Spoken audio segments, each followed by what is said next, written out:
Before Don Anthony even began farming, he had a relationship with the agricultural cooperative system. As a high school student, he attended the Farmland Youth Leadership Camp. This experience started a lifelong commitment of service by Don Anthony to his fellow agricultural producers and the Nebraska agricultural cooperative system. Don's 34 years of service as a cooperative director began with his election to the Lexington Cooperative Oil Board in 1984. His service continued on the reorganized All Points Cooperative Board of Directors in 1989, serving as board chairman from 2004 to 2015, and continuing as a member of the board of directors until 2017, after All Points became Country Partners Cooperative. Don's knowledge of the cooperative system lended a lot of positive things to our board. And he always had the patron in mind when we made decisions on our board. And he just had an ability to work with people, and he had a passion for the cooperative system. And his knowledge, I don't know of any person that had spent more hours and more time working in the cooperative system than Don did. Yeah, I came to value Don on our board by the way he would, first of all, come to a meeting fully prepared. He did his homework. He was always able to kind of play the devil's advocate role at times and kind of cause the board to have to ask the question, have you considered this side of an issue? And what it lent itself to was kind of a thorough discussion of an issue before a board would make a decision. Don's service to the agricultural cooperative system grew when he was elected to and served on the Farmland Industries Board of Directors from 2000 to 2004. He was also elected to and served on the CHS Inc. Board of Directors from 2006 to 2018. But Region 8 stretched from Nebraska all the way to the Mexican border and out into Colorado and New Mexico. If you start thinking about what's growing in the Rio Grande, I think every crop that's grown in the United States was grown in my region. You go over the mountains in Colorado and you're into fruits. And I always felt my duty was to bring all of the perspectives and concerns of my region to the boardroom. Now that didn't mean I always felt that it was best for CHS to do what the people in my region thought ought to be done. And when I'm in that boardroom, I had to wear the CHS hat. But at the same time, even though I might not support some change that a specialty crop wanted, I had the obligation as a director to bring that perspective and that concern of those producers to that boardroom. One of the great strengths that Don had was his ability to network with people, to interact with people.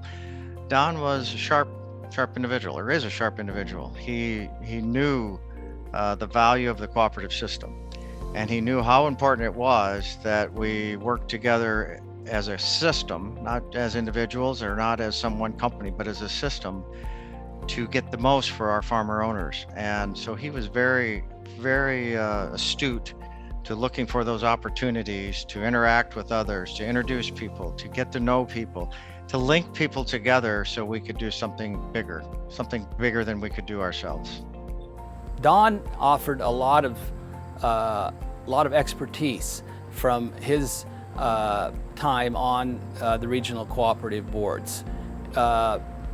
In times of mergers or just daily operations, there's always issues that come up, and his common sense approach to management, his ability to deal with people. Don knew a lot of people in the co-op business. He knew a lot of individuals around our state, and he had an ability to converse with people and solve problems. Don's leadership in the Nebraska agricultural cooperative system continued with his service on the Nebraska Cooperative Council Board of Directors from 1989 to 1994, the NCC Legislative Advisory Committee from 2012 to 2013, and 3 separate stints encompassing 9 years on the NCC Excellence in Cooperative Education Committee. So as foundation chair, Don just did a wonderful job of focusing on developing and nurturing that new leader, nurturing that future employee of CHS or that future employee of a cooperative or that future farmer or producer that we would have. Just an excellent job of focusing on that, educating, making sure that CHS maintained that focus on looking for that next education opportunity, that next level of talent that we need for our cooperative system. Don was always looking past maybe the short-term impact of an issue and thinking through the impact for generations down the road, and asked a lot of questions about that when we would discuss an issue, is maybe not just the short term, but what's the long-term impact going to be. And so he pushed our management team and our board of directors in that regard. I guess the only thing that I would like to add on being inducted into this Hall of Fame is hopefully some young producers, or several of them or more, can learn from the fact I had doors open to me and I walked through them. Take those opportunities, you never know where they're going to lead. And it's not just in the co-op, it's in life. I never set out, never campaigned to be on the local board, to be on the co-op council, to be on farmland, to be on CHS. Someone always came and said, Don, could you do this? Now sometimes it required, when I said yes, I can do this, it meant going and conducting a campaign. But I never set out on my own hook to do any of these things, and it's why I'm so absolutely amazed to be inducted into the Hall of Fame, because I did not set out to be here.